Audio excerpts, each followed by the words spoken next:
متعب لجونيور اجاييه تقل واستنى شويه. محمد هاني ضم لجوه، عرضيه خطيره، لمسه، جول جول جول. ايه يا ابني ده؟ ايه يا ابني ده؟ مش ممكن يا متعب.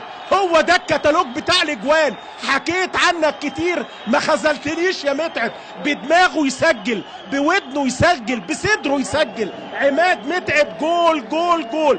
بص فرحة اللعيبة، بص عماد متعب بعد اقل من دقيقة. ايه الراجل ده؟ خطير شرير يا متعب. 1-0 للاهلاوية مع الدقيقة 75.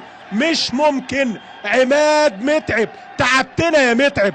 جول جول جول. بص البدري بيحكي له الحكايه، قال له انت هتروح في الحته دي، الراجل اجاييه هيلعب لك العرضيه وانت يا متعب تخلص لنا الحدوته من اولها. انما بص اجاييه، وبص الترقيصه، وبص العرضيه البلسم، ومتعب ايه بجنب دماغه شايف الجون كأن مرايات بتاعت عربيه. بص شوف متعب بيعمل ايه. بص يا سلام على السحبه. ايه السحبه دي؟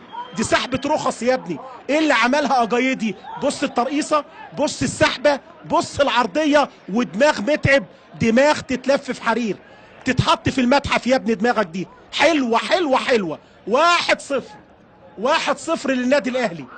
المقاولين عمل جيم دفاعي جيد، انما عماد متعب جون في منتهى الجمال والروعة. بص بدماغه في اي حتة، في دماغه دي متبرمجة. رجله في الملعب سعد الدين سمير، وكان الخيار الاول لحسام البدري في مواقف كتيره بجوار حجازي. تتلعب الكوره في منتهى الخطوره. مؤمن جول جول جول. يجيب لك الصعب مؤمن زكريا. مؤمن بتاع اجوان، مؤمن مش بتاع هجمات سهله. جول جول جول. خلاص فتحت. هو بيبقى جون يحل لك المشكله. مؤمن زكريا يستغل الخطا الدفاعي ويعمل انفراد ويسبق ابو السعود ويجيب الهدف الثاني.